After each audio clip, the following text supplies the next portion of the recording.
What is up, everybody? Welcome into another episode of It's Called Football, the Premier League podcast hosted by Jackson Fyda and myself, Jerry Walker, as part of Vendetta Sports Media. Jackson, what a big week of Premier League action we had. It was matches over the weekend, then some midweek stuff. Man, let's get into it right away. First, the big one, the big game we said it was match of our match of the week coming into this week. Man City and Arsenal. Walk us through it. Finish 0-0. Boring. Yeah. Stale. Not very exciting. Perfect from an Arsenal perspective heading into that. Did exactly what Mikel Arteta wanted. City perspective, horrible. And from a neutral fan perspective, if you got up to watch that game thinking you were going to see fireworks, you were left so disappointed because that game had nothing. No fireworks. Didn't really look like anyone was ever going to score. I mean, Haaland had a chance where I thought it was going to ripple the back of the net, and he just missed straight up. Like, didn't even get the ball contact. And I guess there was that header early on, too, that went right to David Raya. Apart from that, though, there really wasn't anything. Like, it was it was calculated from an Arsenal perspective. They went into that game knowing, like, all right, we're playing at the Etihad. They hadn't – what was the stat line? Like, it had been a crazy amount of time since the team had kept them goalless at the Etihad. And Arsenal did that because they shut them down. They did a really good job. City dominated possession, which is something that never happens to Arsenal. You haven't seen that happen this year. And Arsenal's been a very free-flowing, attack-minded team. In a lot of these games, that's why they have the superior goal difference in the league right now, because they've been putting up 6 goals in multiple games. Yeah. In this game, completely different tactics. Kind of like I had a sense that it was going to come in it like to a degree where it's going to be more defensive minded, but I didn't think it'd be like this. Mm-hmm. But it worked. You got the point. Absolutely. I mean, it was both ways. You look at it, 3 total shots on target between the two teams, 1 for City, 2 for Arsenal. And as you said, City 72% possession. Anytime we see City with more than 65, 70, you expect to see goals as part of that, or at least many more shots on target. It's a team that will touch on their other match later in the week at some point here. But that was a City team I kind of expected to see against Arsenal, not to that extent, but one that was flowing, moving forward. So that just goes to show that Arsenal, on their side of things, they were letting City just pass the ball around, keep it, as long as they weren't progressing forward. And when they were, it was that center backs, and it was Gabriel, Saliba, all kind of shutting them down. So it was a very impressive performance by Arsenal, not one that I expected to see. No, not at all. I think I called 3-0 for the game. City had 1 total shot on target. And again, that was the header off a set piece. So from open play, they created no shots on target. Yeah, I don't get it. It's one of those wild things that Erling Haaland has struggled immensely against Arsenal. Mm-hmm. It's something between Gabriel and Saliba that just maybe it's the aggression they use against him, the physicality, and just make sure he doesn't touch the ball. Because whenever he does touch it, there's a goal-scoring possibility. But they didn't even give him anything in this one. No, that's a great point. Gabriel especially had such a good game on him, and he was in his head. He was talking to him, and Haaland was like trying to laugh it off. But the reality is Gabriel won the battle. Yeah. Like, he was having a great game with Saliba too. And the point you make, the physicality, like, they're physical with Haaland. They know who he is, and they focus so much their energy on being physical with him. And it's not just when he's getting the ball. It's as he's moving, you see them step in and give him a little nudge. They're just constantly doing that. And it worked. They kept him out of the game. And again, only 1 shot on target at the Etihad is an absolutely superb defensive performance. Now, there's a moment, towards the end of the game, I thought Trossard should have played Martinelli through because Martinelli had the step.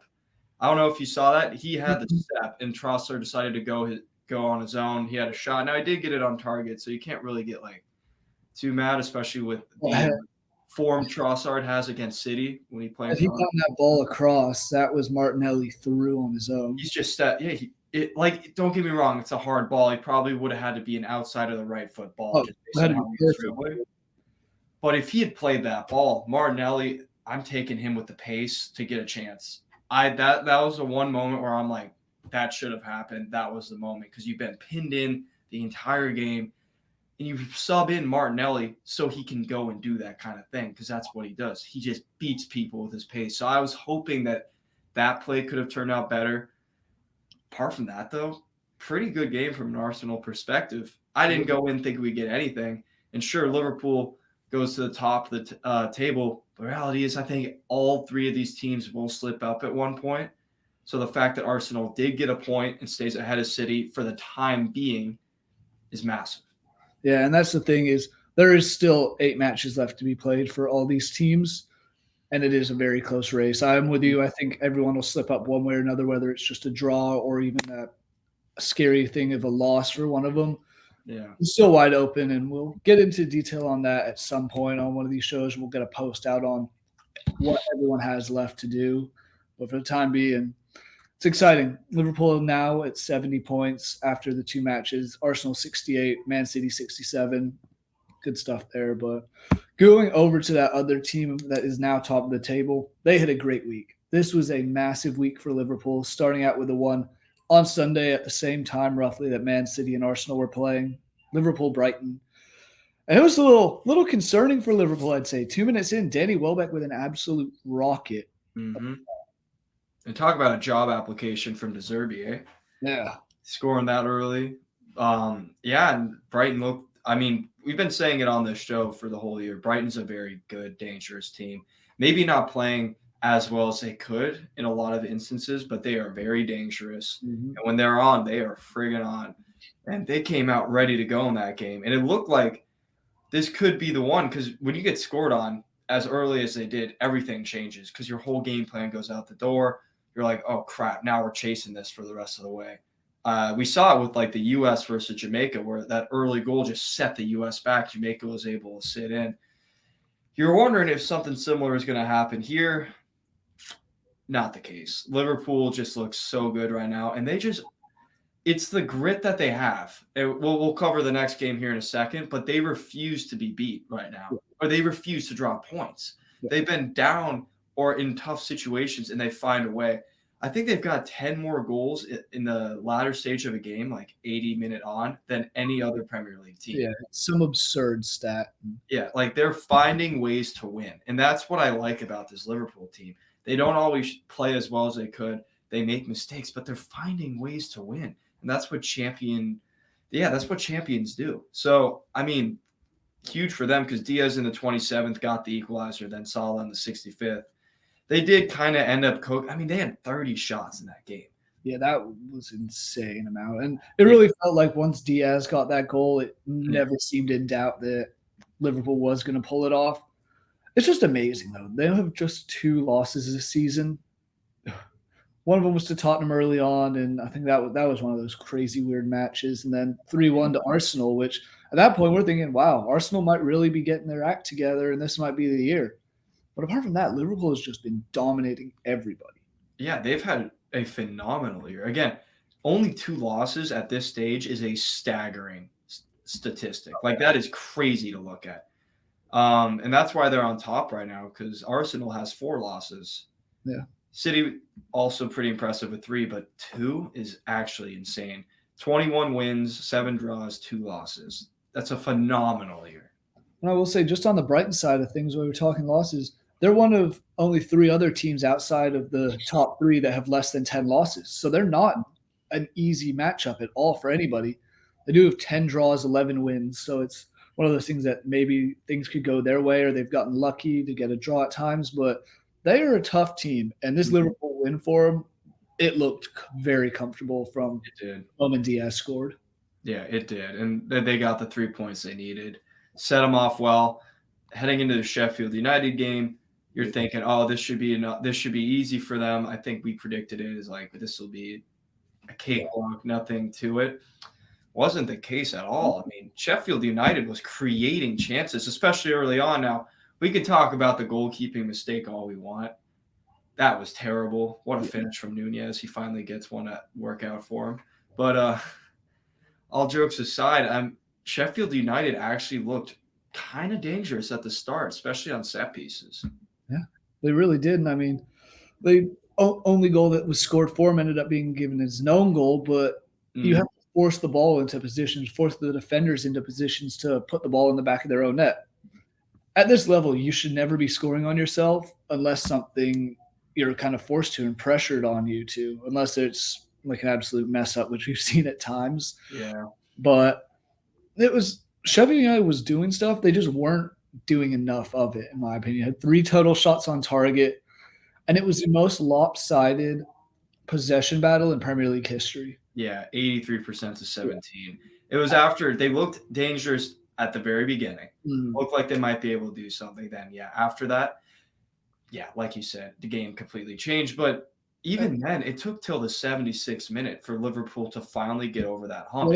What a goal that was by McAllister. Oh my gosh, outside. It wasn't outside the foot. He just smashed it, curling out away from the goalkeeper into the top right corner. There were a lot of really good goals this weekend, some of more which we'll touch on in a bit. But what a strike that was. And at that point, you knew, like, all right, they're safe because they were dominating the game like they were. But it did have that feel for a while. Like, are they going to be able to break through? Because, I mean, they have so much possession. They literally have the ball just about every second of the game.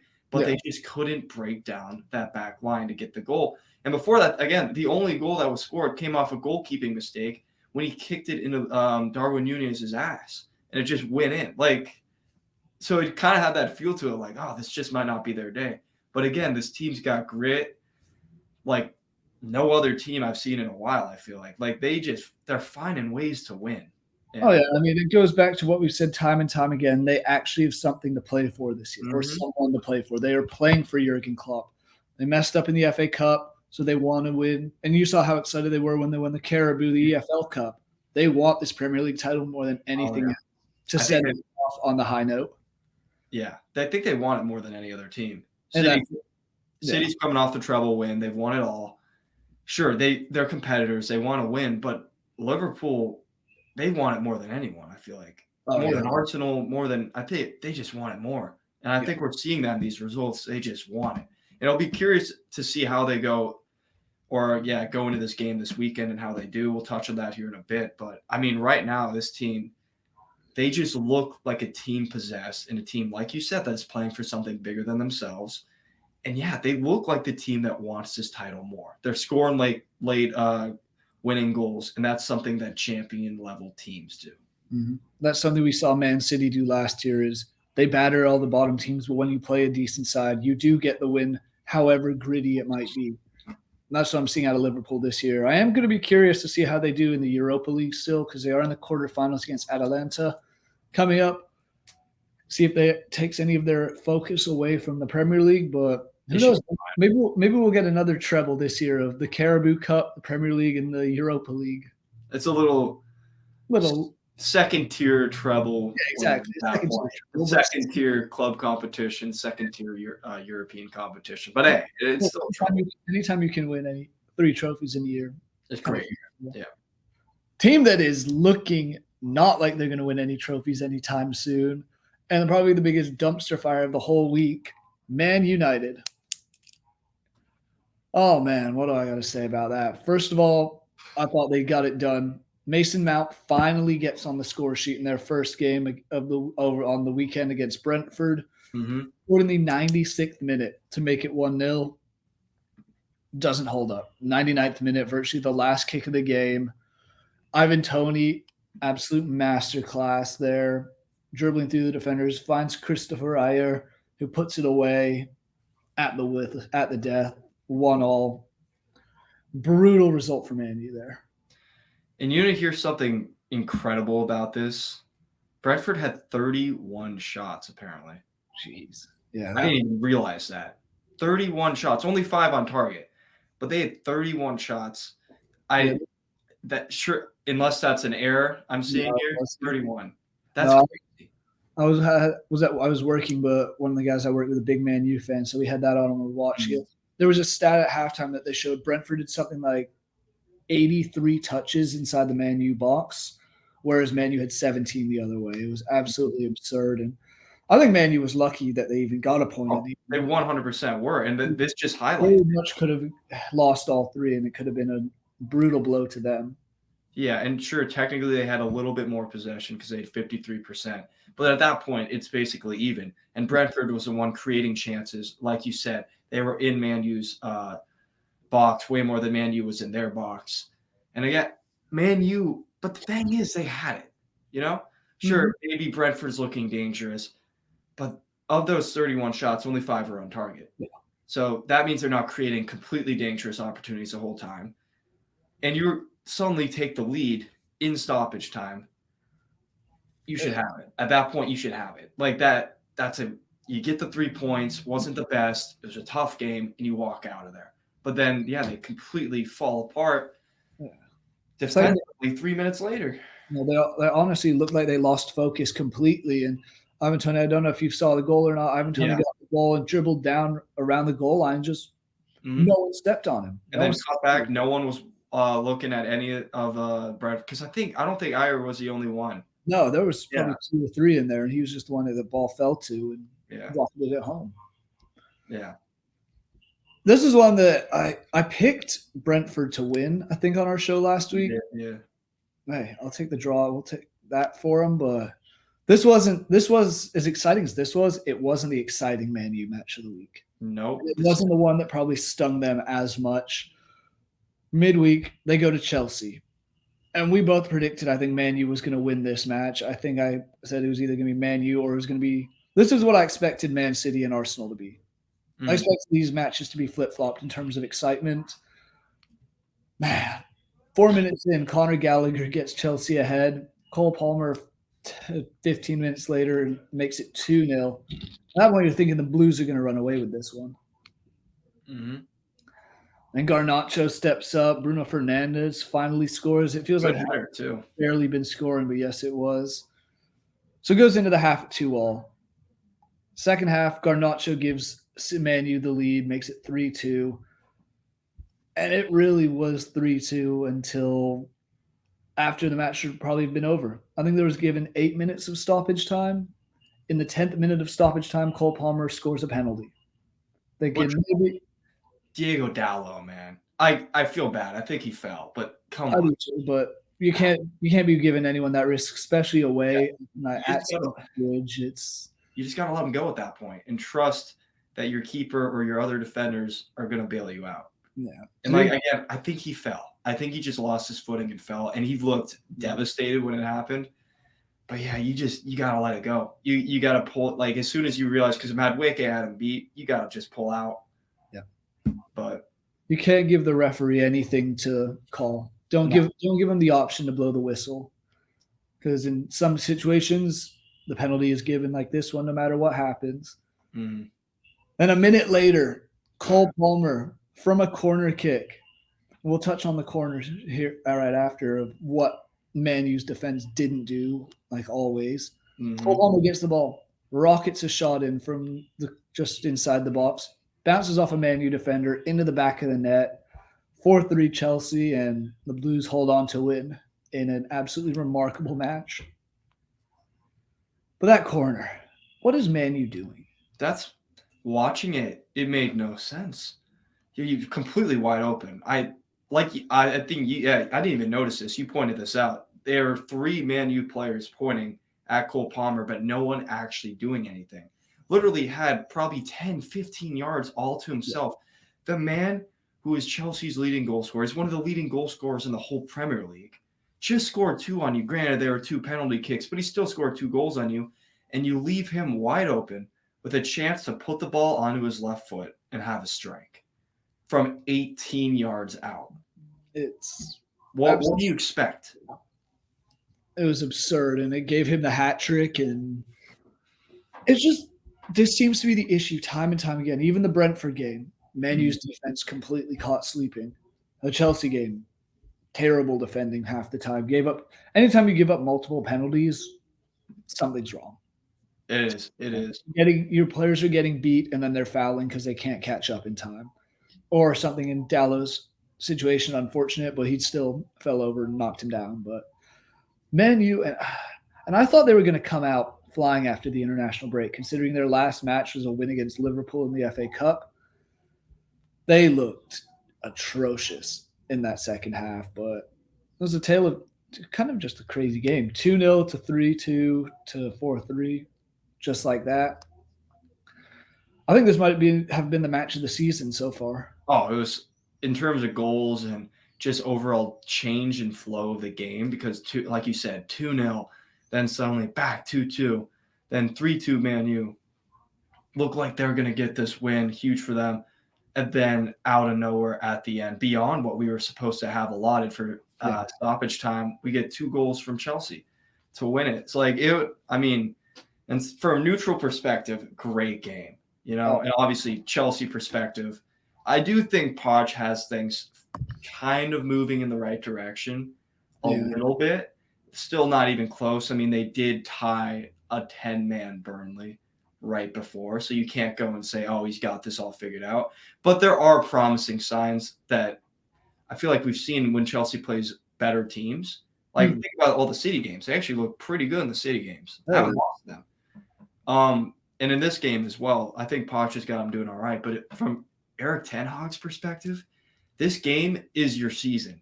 Uninspiring, disorganized. It just, and the last goal just summed it all up.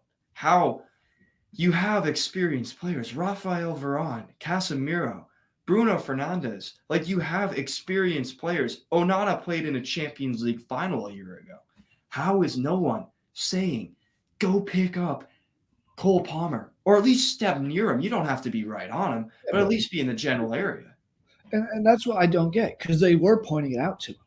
It's just everyone was like, oh, you do it, you do it, you do it. And no one actually did it. Yeah. It was absolutely absurd, but I don't know where Man U goes. I do think this win saved Pochettino from getting sacked at the end of the season. Because he needed something. And again, I feel like we've seen promising signs of what they could do. But yeah, but especially had they blown a 2-0 lead and lost 3-2, that would have looked terribly. After the weekend, it would have been Chelsea fans are already kind of turning on him. And don't get me wrong, I don't think it's all Poch's fault. He's in a tough situation. It's not his players. The whole Todd Bowley just buying everybody with no plan, in my opinion, has not worked out for him too well. But this was a massive 3 points for Chelsea and big blow for Man U's slim Champions League hopes. Looking at the table right now, Chelsea moved up to 10th. It might not seem that great. They're on 43 points with a match in hand over Brighton and Newcastle, just over them, and 2 in hand against West Ham. If they win their game in hand, they move all the way up into 7th place. Yeah, if they win their game in hand, they're 2 points back of Man U for 6th. Yeah. Which seems bizarre because they've been so bad all season, it seemed. Which is why, again, talk about Poch needing to win this game, but there have been steady improvements, I feel like. And you're starting to see a slightly better Chelsea. Still a long way to go. But I do think you're starting to see some positive signs. And that's why I think it'd be stupid if they sack Poch. You got to give him time. The club's a complete dumpster fire. You've got to give him at least a year. Well, yeah. And don't get me wrong. I really like their fixture list coming down the stretch. Man U has a relatively straightforward one outside of a couple matches, but here's Chelsea's final 10 fixtures. At Sheffield United, should be a win. Home to Everton, probably should be a win. Away to Brighton, that'll be a toss-up because Brighton's, like we said earlier, is one of those weird teams. At Arsenal, that'll be difficult for both because it's a London derby, but I would lean Arsenal. At Aston Villa, home to Tottenham, home to West Ham, at Forest, and home to Bournemouth. There are a lot of very winnable games there for Chelsea, and I could see them sneak their way into a European spot, whether it's Europa League or Conference League. They have some handy fixtures coming up. And that's a win if they do it. Like, on the year, it's a good first year for Poch if he can do that, especially considering the start that they had. Like, that would be huge for him. And it's very much within reach. That's what's crazy. They win their game in hand. They are right there. They're in 7th place.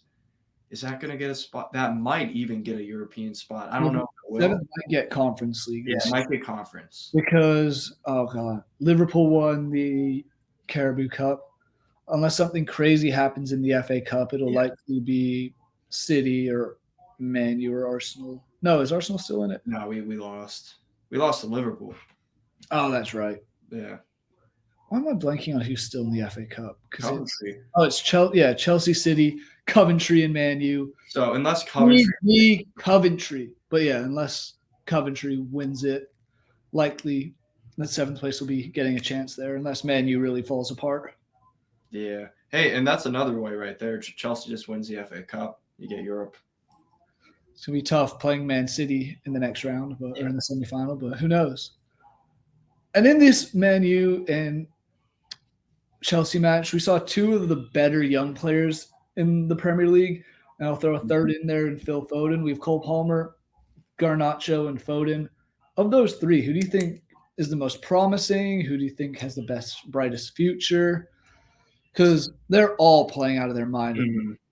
And we've got to mention Phil Foden had a hat trick against Aston Villa in a 4-1 win midweek. Mm-hmm. This one's tough. This is a very tough debate to have. Foden's 23. Yeah. So he's still a youngster, don't get me wrong, but he's towards the older age of a youngster. You're starting to transition. I feel like once you turn 24, you kind of lose that tag because you're not Olympic eligible anymore. I just feel like that's a good kind of cutoff. Agreed. But he is still a youngster. Cole Palmer, on the other hand, he's 21. And how old is Garnacho? He 19. Is 19. So I still think Foden's the best one. I will say that. I think Foden is the best of these 3 as a player. But in terms of the impact they're having on their team, Cole Palmer's got to be number 1. Oh, yeah. Cole Palmer's got to be number 1. When we look at it, he's got 16 goals this year. That is second only to Erling Haaland. He's only 2 away. And then with assists, how many assists does he have? He has 8 assists. Tied for 6th. Which is only 2 off the top. There's 3-way tie in first with 10 assists. So he's right in the midst of all that. Mm-hmm. So he's having a phenomenal year. And without him, Chelsea wouldn't be getting results like they were. They wouldn't have gotten this result. Oh, God. So he's instrumental. Now, there's a case to be made for Garnacho in that degree as well, because there have been a lot of games where he's kind of been their savior. And the crazy thing about him is he's 19 and he's doing it. So it's a very tough debate to have here. I still think Foden's a better player out of the 3 of them. But, dude, I think Palmer could have the higher ceiling. I think he could also. I'm with you. I think right this very second, if you give me a choice of any of those 3 to have on a team, I'm taking Phil Foden. Yeah. At the same time, I wonder if, not to discredit anything, but I wonder if he's a product of being at City. He's all these other talented players around him. Would Garnacho and would Cole Palmer be doing just as well as him if they were in his shoes at Man City? Something just I have in the back of my mind, but I would definitely take either of those 2. I'm very happy they're both English internationals. Midfield of the future and the attack of the future is looking very bright. I also have Jude Bellingham, who's only 21 or 22, so it's a good time for England, but can't discredit Garnacho like you said. No, he does only have 7 goals, but those goals have been very clutch. 2 of them that it seems like he scores in bunches.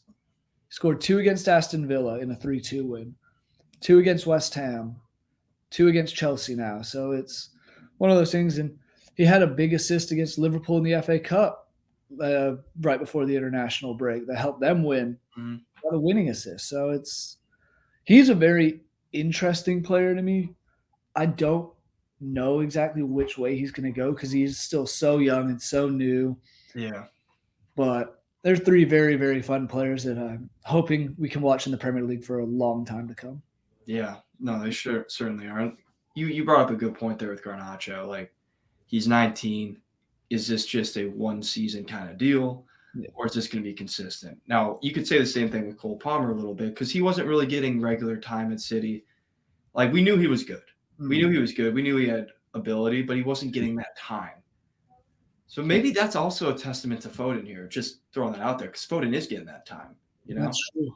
But again, just going back to this, all 3 great players. Really excited to see what they all do.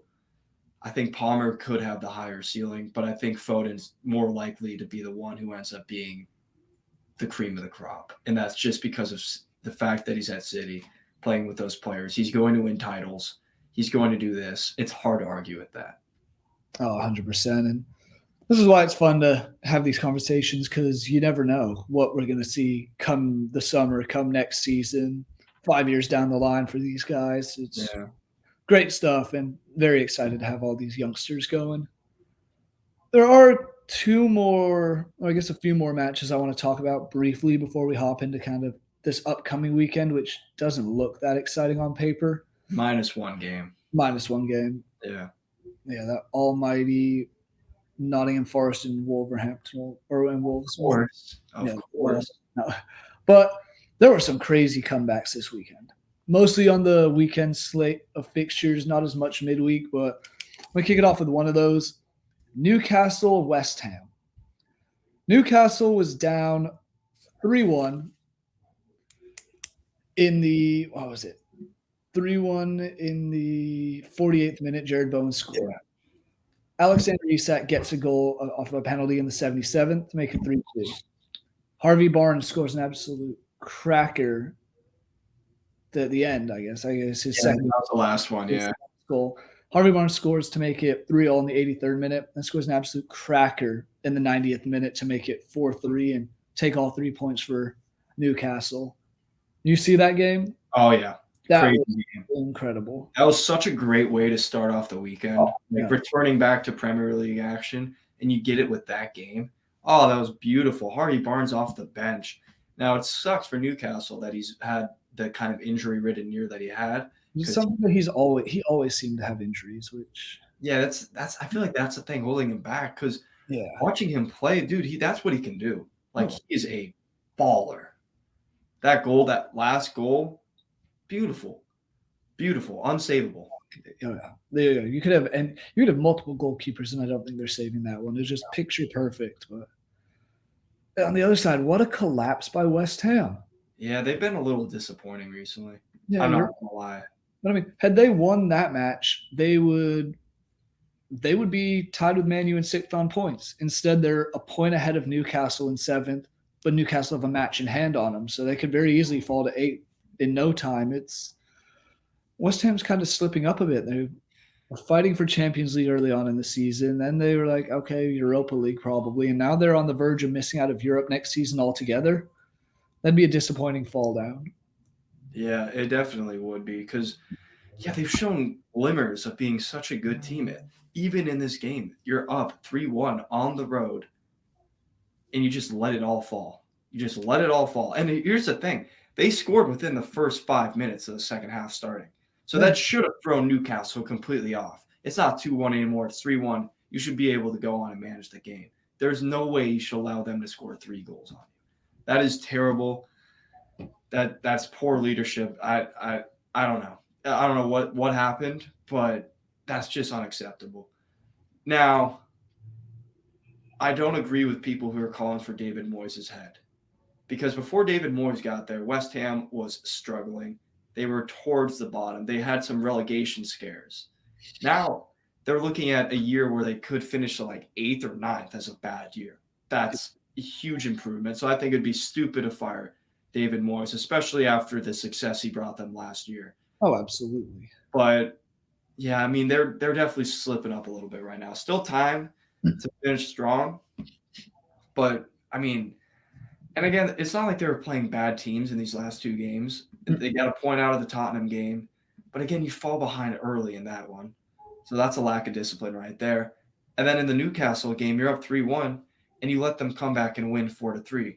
Another huge example of a lack of discipline. So they just had a really rough week in that regard, and they have opened the door for a team like Chelsea, like we mentioned earlier, to hop over them if they get their win in their game in hand.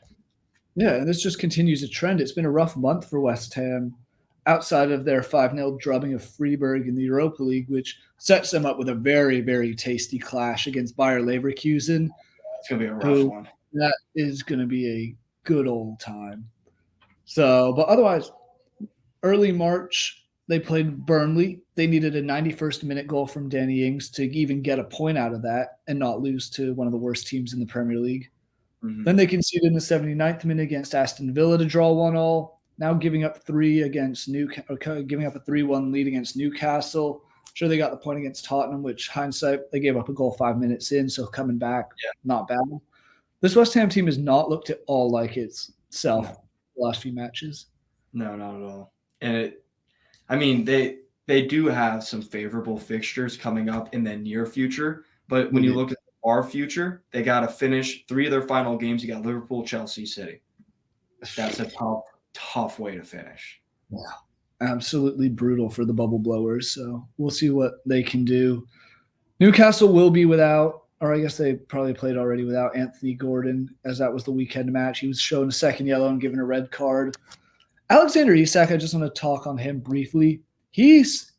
I've been high on him. He's very underrated, in my opinion. He's 15 goals on the season. Sure, he does squeak out a lot of penalties, but you still have to put him away. No, dude, I've been high on this dude ever since I watched the Euros where Sweden played Spain, and he was cooking the entire Spanish defense by himself. Yeah. That whole game was just him going at Spain's entire defense, and he was winning a lot of the battles. He's an absolute friggin' baller. Finishing is unbelievable. His dribbling is unreal. It makes no sense when you look at the dude, but then he's playing, and he's just got this unreal ball control when he's dribbling. He's absolutely class, and I agree with you. He is definitely underrated. 15 goals on the year is nothing to scoff at all. Like, that is an incredible season. Now, it just sucks for him that, unfortunately, someone named Erling Haaland has kind of changed our perspective on what a great goal-scoring year is. But he still is one of the elite strikers in the world. And I wouldn't be shocked over time if he ends up moving to somewhere bigger. Oh, I could see that. Whether it's in the Premier League or it's elsewhere, I could see him getting a big payday because there are teams out there who need a 15-plus goal striker. And if Arsenal had him? Yeah, and that's the first one that comes to mind is what if Arsenal had a guy like Alexander Isak this year who would put the ball away? Because sure, Gabby Jesus has been good at times, and on who the other one is at the moment. And Kedia plays up there, but we've been playing Havertz up there as a false 9. And that's the thing. It's like you don't have that true number 9 that will consistently put the ball away. And the one that stays healthy, like Alexander Isak. And Kedia, Jesus have had their moments of injuries and missing out on matches. Havertz, up and down to say the least. And a guy like Isak could be a title changer. He could. If Arsenal had Isak, they would be leading the race right now by a few points, I think. It'd still be close, but I think they'd be leading the race. Like that front three of Saka, Isak, and Martinelli. And throw in Trossard if you want. Dangerous. That would be terrifying. Going to move on from that one to another one that was a team blew a 3-1 lead with 2 very late goals. Way to go, Sheffield United. You almost did something good. Mm-hmm. Yeah. Very eventful first half. Then the former Chilean international Ben Brighton Diaz. Still think that's one of the craziest stories of how he became a Chilean player. I'll tell you all about that some other time. But he scores goal, 58th minute, gives him a 1-0 lead. Fulham gets one back. He assists Oliver McBurnie and then gets a third goal. And that third goal for Sheffield United, beautiful cross in. Brighton Diaz rises up like a salmon and heads the ball home while crashing into the goalkeeper. 3-1 Sheffield United in the 70th minute. Maybe miracles do happen. Maybe Sheffield United can finally get a win, kind of something small out of a relegation-bound season. Then they scored again. VAR ruled it offside. I would have made it 4-1. They looked like they were flying.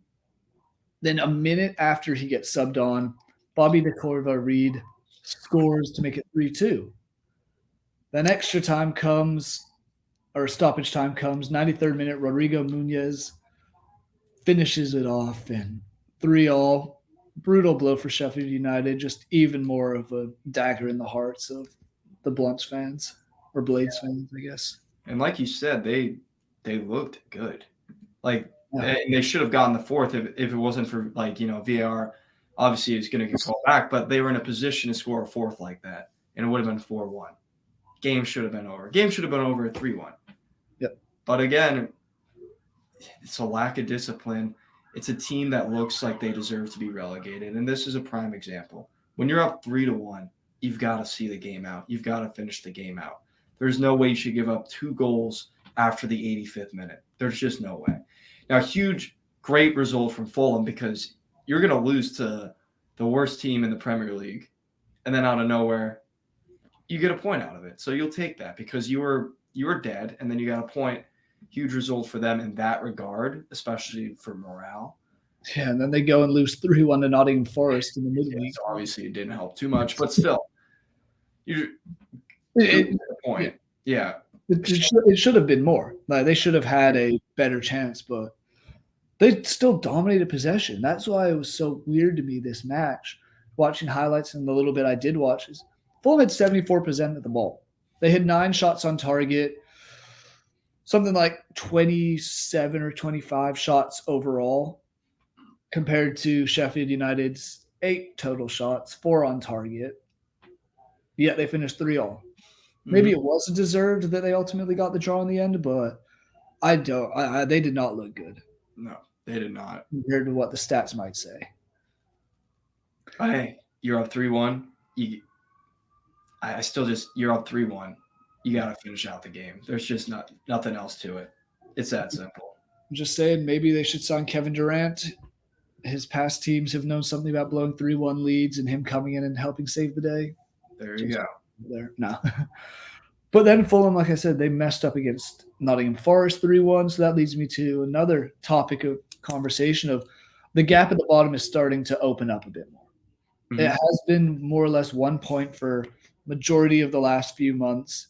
Now there's a 3-point gap between Luton in 18th place and Nottingham Forest in 17th place. 25 points for Forest, 22 for Luton. Is it over now? No, it's not over. Now, for Burnley and Sheffield, I definitely think. I just don't see any way that they get up. So I will say for them, I guess it would be over. But Luton Town, all it takes is 2 good games, and they're suddenly right back out. And then Nottingham is right there. Everton could be right there, and possibly even Brentford could be right there. So it is not over at all. It's going to be very interesting to see how these 4 teams, the 4 teams we just mentioned, do over the next 7 games. But if you're Luton, you got to pick up a result and you got to pick it up fast because, sure, you're within a game, but goal difference wise, you're going to be losing out to all 3 of them. So you win that game, you're still going to be behind them. And that's the thing with Luton is they have a pretty difficult schedule the rest of the way. Yeah. Bournemouth has been flying high. Man City's Man City. The 2 that they need to win, April 20th, home to Brentford, and May 3rd, home to Everton. Yep.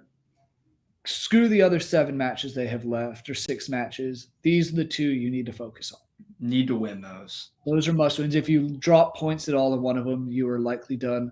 Because Forest still have to play Everton, Sheffield United, and Burnley. All should be possibly very winnable games. Brentford still has, in terms of the bottom, Sheffield United, Everton. Maybe Everton's the one who will flip this entire picture upside down because it seems like they're playing everybody at the bottom at the moment. Mm-hmm. Because they play Burnley this weekend. They still have to play Forest, Brentford, Luton, and Sheffield United. Mm-hmm. And the thing is, only the Luton match is on the road. We saw Goodison Park last year. Really, that was the only reason they stayed up was that crowd carried them over the line. But having all these matches at home, I'm still convinced they're going to get something out of that Liverpool match at home. You are? I mean, in a game like that, very doable. Yeah, that's the only one I could see Liverpool dropping points in, realistically, just because it'd be one of those, they'll slip up in a Merseyside derby at Everton. Mm-hmm. But realistically, if Everton goes out and does what they could potentially do, they could run away with being safe and really make it spicy at the bottom. Well, they definitely could. And like you said, they're all at home. That's Crazy home to advantage. Burnley, home to Forest, home to Brentford, home to Sheffield, at Luton. And the nice thing for them too is they're attacking this with a 4-point advantage and a game hand. So like still not great, you're still in the battle, but it does look more promising than it did last year. They were able to stay up last year, so Yeah. I will say outside of those 5 matches, at Chelsea, home to Liverpool, and at Arsenal. So just forget about those ones. yeah, exactly. But I still think it's kind of over. I think Luton's. You think their fate is sealed already? I think their fate is sealed unless something crazy happens. It only takes 2 good games and suddenly everything's changed. But I just don't see them having 2 good games. Yeah, the way they've been playing recently. I don't think they beat Bournemouth, City. They could get a point against Wolves. We don't have no idea what Fulham will be like the last day of the season. Yeah. But I think they're in trouble. I think we have our bottom 3 sealed. Yeah, which it kind of sucks because you like to see at least one team that gets promoted have a good year, do well, stay up. And yeah, I mean, I'm still hoping Luton can do something just to spice things up. But I do agree with you that it's likely going to be Luton. Now, again, I still think there's obviously, like we said, there's a possibility. There's plenty of time, but yeah, that's just going to be unfortunate watching the 3 teams who got promoted just get dropped back down so quickly. And it kind of highlights the gap that's growing between the Premier League and the Championship, I feel, with all the money, all that. But and you're also seeing the fact that it's very possible that 3 teams that got relegated from the Premier League last year are all going to bounce right back up as well. Mm-hmm. Leeds are in second, Leicester's in third with a match in hand over both Leeds and Ipswich. And Ipswich, I guess the other team who was relegated last year, Southampton's in fourth, comfortably in fourth. So they'll be in the playoff most likely. Leeds and Leicester, one of them will be automatically promoted, if not both. And then Ipswich is the one throwing a wrench into everything because I keep expecting the Tractor Boys to fall off, but they stay there. They keep going one way or another. Yeah, well, they just got promoted, right? Ipswich? Yeah. Or am I thinking of who am I thinking of? I don't think they just got promoted last year. I could be wrong. Either way, still have a quick look. Quick little look. They did. Yeah, they did. They got promoted to League One last season. That would be a hell of a thing. Go straight from League One to the Premier League in 2 seasons. Is that going to be the Wrexham story? I mean, to an extent, I don't. God, could you imagine Wrexham go National League all the way to the League One, just every year, just going up to the Premier League? I don't think it'll happen because I think something will catch up with them at some point. Yeah, eventually, and they're in third right now. Yeah, but 4 teams also get promoted in League Two, so yeah, there's that. But moving back to the Premier League, just kind of wrap this show up a bit. Looking at this upcoming week, we said it's not the most exciting. There is one match that I think we didn't discuss it beforehand, forgot to, but I think it's a clear match of the week. Mm-hmm. Man U hosting Liverpool. What are you expecting from at Old Trafford come the weekend? I don't have faith in the Man U team right now to get a win or to get a draw. They look, again, uninspired, disorganized, chaotic. Like, there's nothing going on right now for them that is positive, in my opinion, except for Garnacho. It's gotten that bad. So I just don't see any way that they win. Now, they are at home. Maybe that will help. At Old Trafford, you get the fans really into this big rivalry game, the 2 most storied clubs in the whole land playing each other. Mm-hmm. But I just don't see them doing it. Liverpool right now is a team possessed that are finding ways to win, even when the odds aren't looking great. You know? So I don't think Man U gets it done. I think Liverpool's going to show up. They're going to show out. This is their title to win. They know it. It's in their hands. And like you said, they've got a pretty reasonable fixture list ahead to finish out the year. Now, this one could be a game that they stumble in if Man U shows up. But the way Man U's playing right now, again, I just don't see any way. I'm going Liverpool wins 2-0. Man U looks helpless. Well, this is one of the few teams that Liverpool has not beaten at all this season. They've already played them twice. They drew 0-0 at Anfield. Then right before the international break, they lost 4-3 at Old Trafford in extra time of the FA Cup. So maybe Man U is their bogey team, but I'm with you. I don't think it's going to happen this time. I think third time's a charm for Jurgen Klopp, and I think they've turned up the intensity in the Premier League race. Things could go from bad to worse for Man U if they mess up a third straight match, which is my only other thinking of why they might pull out a result. But overall, give me Mo Salah, give me Darwin Nunez, Luis Diaz. I think they'll get. I don't think Darwin Nunez will score, but give me that attacking side of Liverpool against a very, very, very, very disappointing defensive side of Man U this past week. I think fans will turn on them. I think Liverpool will go up early. Fans will start jeering the Man U side, and it'll ultimately end 2-0 or 3-1. I think it'll be a multi-goal difference. Yeah, I agree. You did bring up a good point, though. Man U has had good results against them this year. Maybe Ten Hag has the number over Klopp.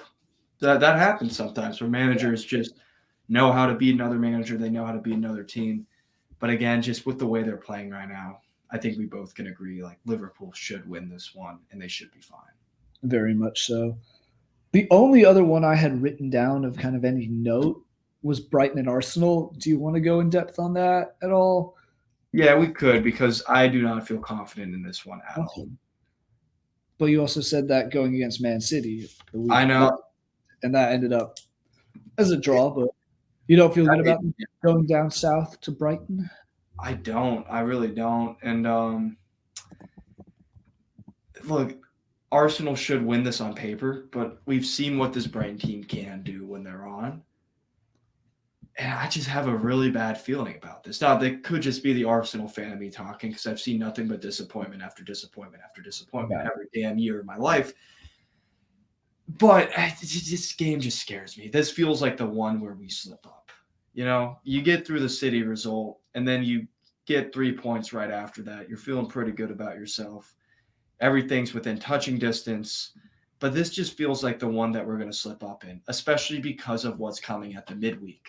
That's another reason. I think there might be they might just be focusing too much on the Bayern game, because Champions League quarterfinals, how can you not think ahead? I know your coaches and all these other people are like, oh, you can never think ahead. You got to just focus one game at a time. And people say that they do that. Everyone looks ahead. Everyone sees what's coming up and thinks ahead. So this feels like a trap game, and one that Arsenal could very well lose points in. Maybe not lose, but definitely drop points and open up the door for City to take over the second place and for Liverpool to extend the gap. That's why I'm nervous heading into this one. Bayern game, you're coming off of a good week, and Brighton is a very dangerous team where if you give them chances, they will score, whether it's on a set piece with a Lewis dunk header or free-flowing attacking, counter-attacking play. So it'll be interesting to see how Arsenal goes into this game, because again, you got Bayern coming up right after that. Is that a Tuesday game? Yeah, it's on Tuesday. So you got to think about that, because you want to win the Champions League as well. I don't think we will. I think Bayern's going to run through us. But I've seen it happen every time. I've seen it so many times. Is that crazy? I'm sorry I jinxed it. Not that it really had anything to do, but we were in the Slack group chat. As soon as everyone got through, I said, lines up perfectly for Arsenal and Bayern Munich. And you said, no, don't put that word. Don't put that evil out into the universe or something. Sure enough, we get Arsenal and Bayern Munich. And I'm like, God damn it. I was like, God damn it, Jerry. Why? Yeah. But that's why I'm nervous heading into this Brighton game. Right. Because you've got this huge game coming up. Arsenal historically, now I know none of these players were involved back then, new staff, all this, but historically, the last few times Arsenal's been in the Champions League, Bayern has been the team to send us out, and they've done it in incredible fashion. Yeah. So I think there's going to be a lot of focus into that game, especially coming from the fan base. I think the media surely is going to be hounding on it over there. So nothing like playing and nothing like playing a former Tottenham player in Harry Kane and Eric Dyer. That's simplifies it even more. This has also been Bayern Munich's worst year in a long time. No trophies thus far. Harry Kane's cursed. Maybe this is the year Arsenal can get by the German Titans. And who knows? Once you get past them, anything's possible. Yeah, then we just have to worry about the winner, City versus Madrid. And then, I can't believe that's a quarterfinal. isn't that insane? That should be the champ. That should be the game. That should be the final. Those are the two best teams in Europe. But instead, one of them is going to be going home, and that leaves it open because, and we can touch on this a little bit later if we want to just go through it now. Atletico Madrid, Borussia Dortmund. Neither team really inspires me that much. I wanted that draw so badly. How did that work out? That was a draw right there. Give me one of those two teams. We're in business. Like, that's a doable ass game. That's where it should be one of those guys playing Madrid, the other playing City, but it's not. Mm-hmm. And PSG Barca, I have no idea what to expect to that. That's tough. That is tough as well. Some good stuff left. There's no real Cinderella story teams this year. Now, I mean, you can make a case for Dortmund, but like when I think of the Bundesliga, I think Bayern Munich, Dortmund second, and then now Leverkusen third. Hey, you gotta think Leverkusen first, and with Xabi Alonso coming back, that's gonna be crazy. Big blow for Liverpool fans' hearts when they were hoping that he would go head to Liverpool after. I thought he was like a shoe in. Like, I thought he was for sure going to take that job. But I think he wants the Madrid job. Yeah. Which lines up perfectly, comes back for another year at Leverkusen, then goes over for the 25-6 season. Dude, that team that they're going to have with Mbappe, and then you throw Xabi Alonso as a manager in a year, holy crap, they could be so good for a decade. Yeah. We're on a crazy tangent right now, but I mean, that's starting to the whole footballing community, to the whole world. That team could dominate for a decade. Vinny Jr., Mbappe, Rodrigo's the one I was thinking of. Jude Bellingham, Camavinga. They have other midfielders. Militao's young. Valverde. Godspeed, Spain. Godspeed to you. Because it's going to get out of hand very quickly. This could be another three-peat in the Champions League-esque team. And guess who's coming in 2024? Endrick. Oh, people are comparing to friggin' R9. So, like, if everything falls in place, this team could be the most dominant team we've ever seen, I feel like. It's scary. Don't like what I'm seeing, but enjoy the Champions League while we can, boys. And it's with the new format as well, so that'll make things interesting. But ending this tangent, going back to Brighton and Arsenal. Yeah, we got pretty far off. We got a long way from talking about a South Seaside town in England to talking about a possible R9 coming over from Brazil to Madrid. But hey, that's what you guys are here for. We always have one tangent, whether it's college basketball, which we're not getting into today, but we always go off on Final Four, baby. Final Four. Indeed. But Brighton does worry me as well because it does just take one thing. And as we found out, they have one of the leading assist makers in the Premier League in Pascal Gross with 10 assists, tied with Kieran Trippier and Ollie Watkins. So this is one that if Arsenal's eyes aren't on it, they could very well, if they're looking ahead to Bayern, they could slip up here. And I don't think they will. I think they'll get the 1-0 win. But I could see them slipping up greatly. And just one quick question for you. Would you rather Arsenal wins the Premier League or the Champions League? I mean, if you had to choose what happened, I would Champions League because it hasn't happened. Okay. Arsenal's never won it, but realistically, we're not winning the Champions League. I think we're one of the elite teams in the world, but we are not the best. We're not better than Madrid. In a Champions League format, we're not going to beat City. We would lose that battle. Yeah. And I don't think we're better than Bayern. I don't think we're better than PSG. I think you could take the other. I think you would be – if I was doing a power rankings, I'd have you guys 5 out of the 8. Yeah, it was 5. I think we're ahead of Dortmund, Madrid. And Barca's a toss-up. Possibly Barca. I think everyone else knows. I can agree with that. Yeah. Well, that's kind of the only two interesting matches that we have. Do you want to just quickly go through everything else, get our previews and predictions? Yeah, let's do a speed round. Speed round. All right. Let me get this down. Crystal Palace, Man City. Go ahead. Should be pretty straightforward. Yep, I'm taking Man City 3-0. I think they get it done comfortably. Yep. Aston Villa, Brentford at home for Villa. Give them to me. Give me Villa. I think it'll be a close one. I think Brentford will fight. I think they'll score. I'll go 2-1 Villa. 2-1 Villa. I feel confident in this. I don't think Brentford, dude, has been so disappointing. I feel like compared to what I was hoping they could do when Tony came back. Now, Tony's still a brilliant player, but Villa's winning this. Yeah, very understandable. Everton, Burnley, 2 dumpster fires. Who do you have? Everton. Burnley, again, I'm always going to pick against Burnley and Sheffield United at this point. Give me Everton, especially at home. Agreed. I think Everton gets it done. I think they win 1-0. I go 2-0. 2-0. All right. Fulham, Newcastle.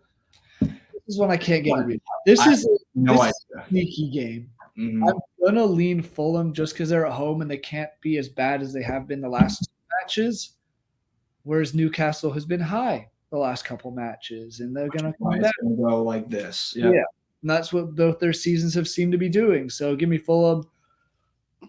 Give me 3-2. I think this is a high game. That is exactly what I was going to say. 3-2 Fulham. Crazy game. Yeah. Let's run it. It has to happen now. We both thinking it.